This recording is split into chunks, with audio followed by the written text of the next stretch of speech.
ضعیفترین آدم مسلمانه و اون نفری که در حیات یک مراتب لا اله الا الله گفته است، نباید ما و شما به پول خارج، به سرمایه‌داری خارج، به اون نفرهایی که تشنه و گرسنه خون مسلمان هستند، نباید مسلمان را برادر عزیز به خواری و به ذلیلی بیاریم. پیامبر صلی الله علیه و سلم گفتند المسلم اخو المسلم لا یظلمه ولا یحقره. پیامبر صلی الله علیه و سلم گفتند مسلمان برادر مسلمان است. مسلمان نباید مسلمان تحقیر بکنند، نباید مسلمان ظلم بکنند، نباید مسلمان در چنگال ظالم بکنند. ولا یسلمه. پیامبر صلی الله علیه و سلم گفتند تسلیم ظالمش نمیکنند. مسلمان هستی نباید برادر مسلمان تا تسلیم ظالم بکنی، تسلیم یهود و نصارا. امروز به یهود و نصارا دیگر ورتالیات و سمایلات و یزدرنی راکت ها دیگر در کار نیست. برادر عزیز، ما برای اونها را چنین سلاحی شید و یک دیگر ما و شما را محل میکنند.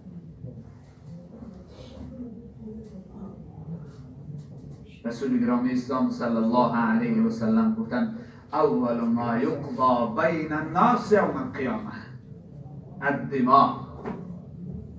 امام مسلم روایت میکنه. عبدالله ابن مسعود رضی الله عنه میگه پیامبر صلی الله علیه و سلم گفتن روز قیامت اولین قضاوت بین مردم میشه. خداوند حساب کتاب نماز و روزه رو میگیره، بعد معاملات بین مردم را قضاوت میکنه که در دنیا با کی آزار رساندی، خون کی رو ریزاندی، مال کی رو خوردی، آبروی کی رو بردی. پیامبر صلی الله علیه و سلم گفتند اولین قضاوت بین مردم را خداوند از خونه ها میپرسد. اولین قضاوت بین دو نفر در جامعه کمبودیا بین یکدیگر زیاد است. خداوند اولین نفرهای را پیدا میکنه که خون اونها را ریزانده. خدا میپرسد چرا خونی تو را ریزانده؟ تو چی کردی؟ چی آزار و ضرری رسید؟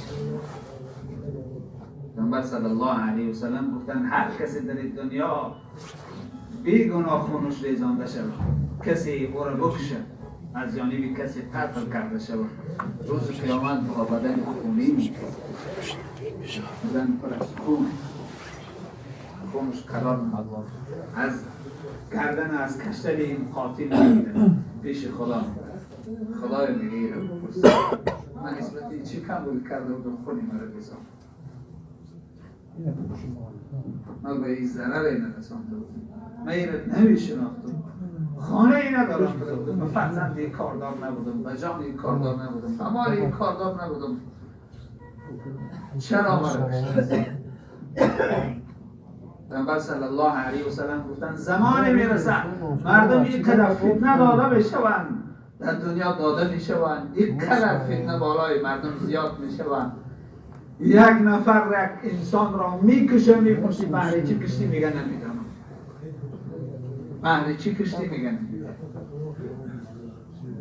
کدوم نوار چند سال پیش رو تماشا کرده بودیم، کدوم دولت است نمیدانم، کدوم دولت های جنگ جدال بر راه مردم رفتی سادین ماشین قدیمی گذاره خودش با نفر مانده صف میکنه، автомат برآمدگی مردمی بیگانه کوچه رفتی سادین میپرانه. بهر چی؟ اینکه یا سلاح در دست زد باید خلق خدا رو بکشی، اینکه امکانیت پیدا کردی خلق خدا رو باید بکشی، باید آزار و ضرر خلق خدا برسانی. پیامبر صلی الله علیه و سلم گفتن قاتل میپرسن که چرا فلانی را کشتی؟ میگه نمیدانم، سلاح که در دستم زد کشتم، دیگه هیچ مقصد دیگه نیست. مقتول میپرسن او بیچاره کشته شده را که چرا کشته شدی؟ میگه نمیدانم، خدایا نمیدانم، گناه من نمیدانم، بهر چی کشتن مرا نمیدانم، از اینها بپرس. پیامبر صلی الله علیه و سلم گفتن از کشتن این قاتل میگیره پیش خدا شکایت میکنه، خدایا این را بپرس، جواب خونی مرا بده، چرا در دنیا خودش آسوده زندگی را خواست مرا نمان زندگی، چرا خودش راحت زندگی را خواست مرا نمان. دنیا را همین خلق کرده بود، خدا این را بپرس. من به چی تنگی کردم؟ کودکای بیچاره سوریه و عراق چه تنگی کردم به مردم؟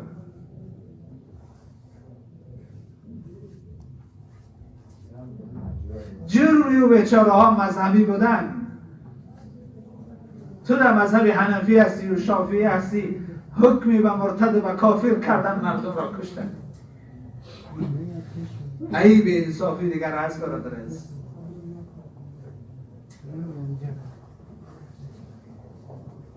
چرا ما را کشت؟ از خدا پیش خدا دعوا میکنه، خدایا از این بپرس من مخلوق تو بودم یا مخلوق این؟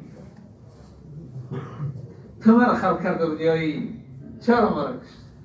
چرا خونی مرا ریسان؟ چرا مالی مرا گرفت؟ امروز چقدر بچه های ما و شما در رسه یکدیگر را میکشن، تاجیک به تاجیک. هر سال صدها و صدها تاجیکی بی جان برمیگردن به خانه، بی جان و تابوت اونا را برداشته میروند. تاجیک بالای حمله کرده است، تاجیک گیر از بین برده است به خاطر 4 کلوش، به خاطر 4 تنگه که بیچاره کار کرده است. روز قیامت چی جواب میگیم برادر عزیز؟ برادرانی که در رسی هستند این صدای من رو بشنوند، به خدا و به خدا روز قیامت خداوند همین پولایی که از خون یک برادر مسلمان گرفتی، این آتش دوزخ میشه برادر، این آتش دوزخ میشه. حتما در عذاب خدا گرفتار میشی. از این جمع خدا انتقامش میگیره، از اون جمع انتقامش خدا میگیره. و 4 تنگه هم سیر شدی، و 4 پولی هم بیچاره سیر شدی. آه فرزندای او چیکارت میکنه؟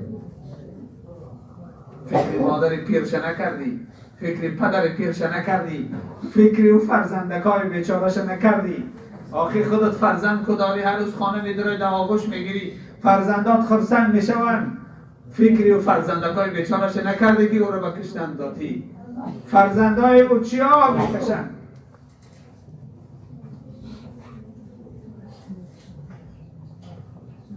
ما امروز چقدر به انصاف شدیم برادر عزیز.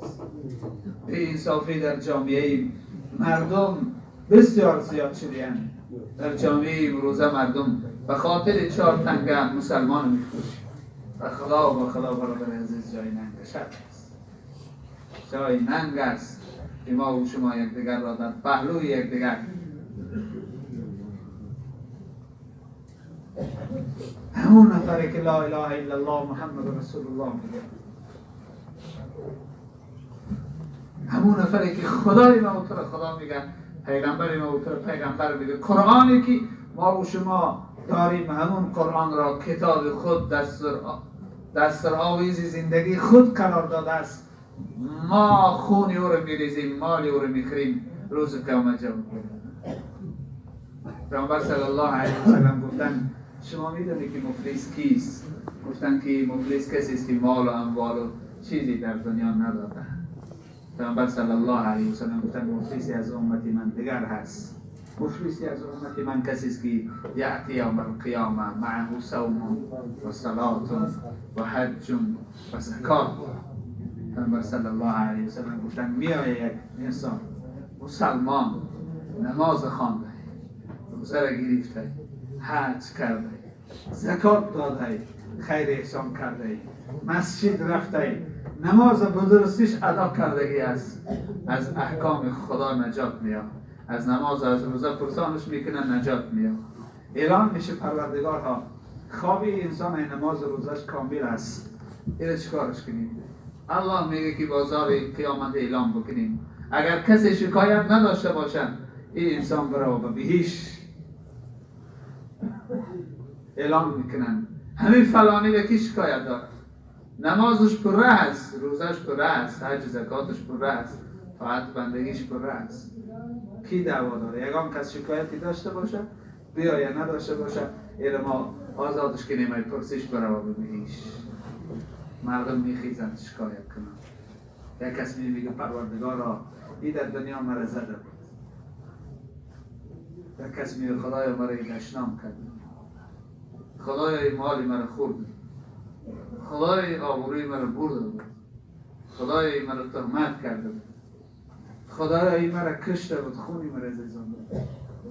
خدای مهربان ثوابا را میگیره به اونا میگه ثواب نماز رفت، ثواب روزه رفت، ثواب حج زکات رفت، هیچی نمیماند. ملائکه میگن خدای همه ثوابش بود، ثواب نماز بود، ثواب روزه بود، ثواب حج، زکات، تمام. هیچ چیزی نموند. خدایا میگن این همش تمام شد، چیکارش کنیم؟ حالی هم دعواگرا هستن، اونهایی که خونشان ریزانده است دعوا دارن. خدایا در عوض خون ما قصاص میگیریم، ثواب بیاره برای ما.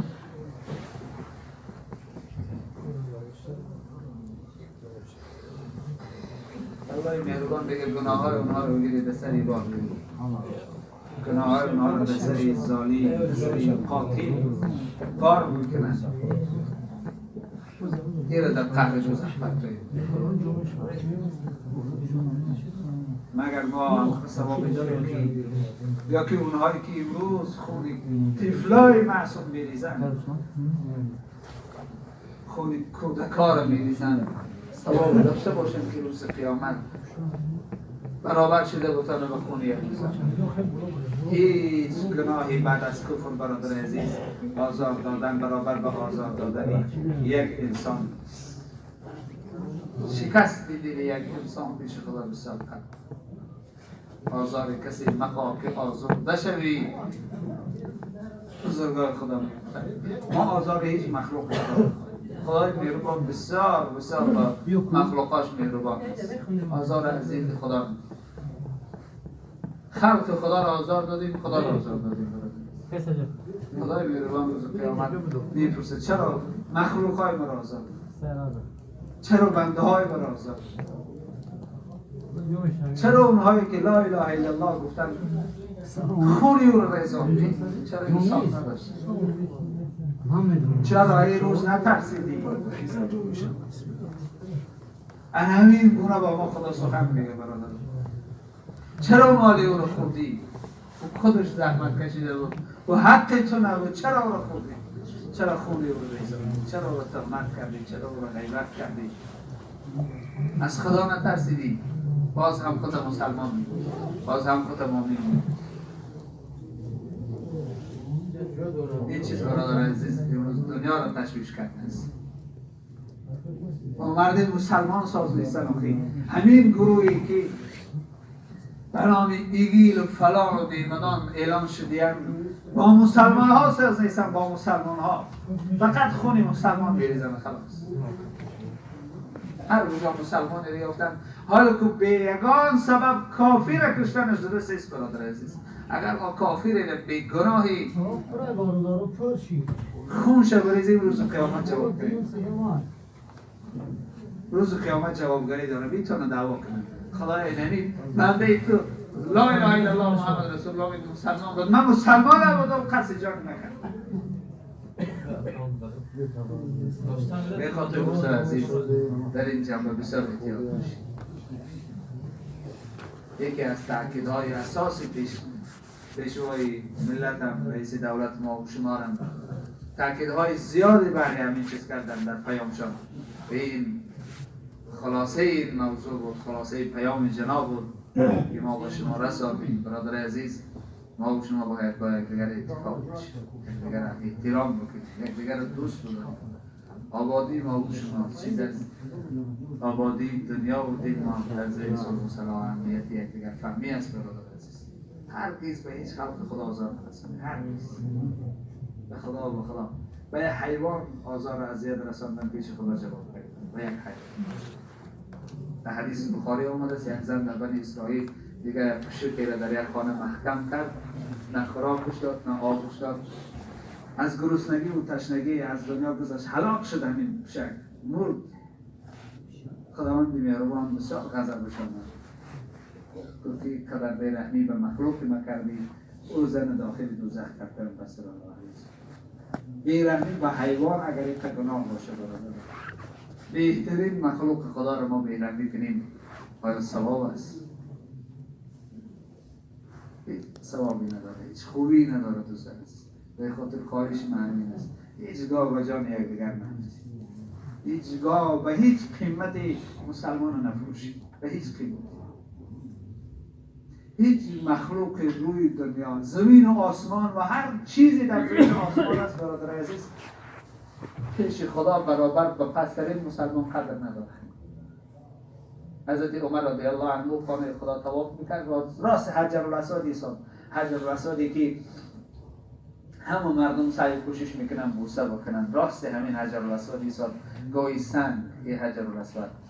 پیامبر صلی الله علیه و سلم دید اون که تر بوسه کرد، به خاطر بوسه میکنم. وگرنه بودم قسم به عزت خدا، قسم به یگانگی خدا، پسترین مسلمان پیش خدا از تو قدرش بالا است.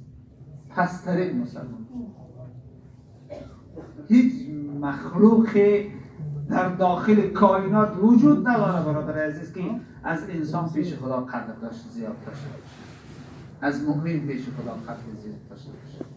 این خاطر برادر عزیز آزار و اذیت دست ظالمانه و سر مسلمانان بکشید، راضی نباشید. مسلمان فروختن به هیچ راضی نباشید. گرسنگی در بم برو، نمی نفس مردم تا اشاره که بگو از گرسنگی بم برو، آزار و اذیت به مسلمان نرسید. مال مسلمان نخور، خون مسلمان نخور، خون مسلمان ریزاندن، خون مسلمان خوردن از برادر عزیز.